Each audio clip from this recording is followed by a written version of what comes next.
ভাই আজকে কি দিতেছেন? ভাই আজকে কিয়ামের 1.8 রাইস কুকার দিচ্ছি। 1.8 রাইস কুকার। হ্যাঁ, আমার প্রবাসী ভাইদের জন্য। প্রবাসী ভাইদের জন্য? হ্যাঁ ভাই 100% অরিজিনাল। 100% অরিজিনাল কিয়াম লেখা আছে। ভাই দেখেন প্রবাসী ভাইদেরকে কিন্তু ঠকাবেন না। না না, ঠকানোর কোনো প্রশ্নই আসে না। 100% অরিজিনাল 100% কিয়াম জার্মান কোয়ালিটি। ভাই এই যে এটা কিভাবে কি করবে? আসেন সামনে।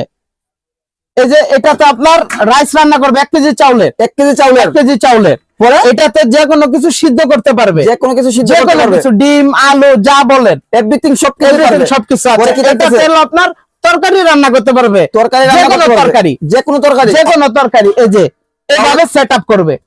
ভাই এই যে। একসাথে থেকে সবকিছু হয়ে যাবে। হ্যাঁ, একটাতে সবকিছু হবে। এই যে ঢাকনাটা দিয়ে দিবে, এক খরচে আপনার সবকিছু রান্না হয়ে যাবে। এক খরচে সবকিছু এক রান্না হয়ে খরচে, যাবে। হ্যাঁ। ভেজাল ক্লিয়ার। ভেজাল ক্লিয়ার। সাথে আপনার একটা চামচ থাকতেছে, চামিচ থাকছে। সাথে একটা পট থাকতেছে।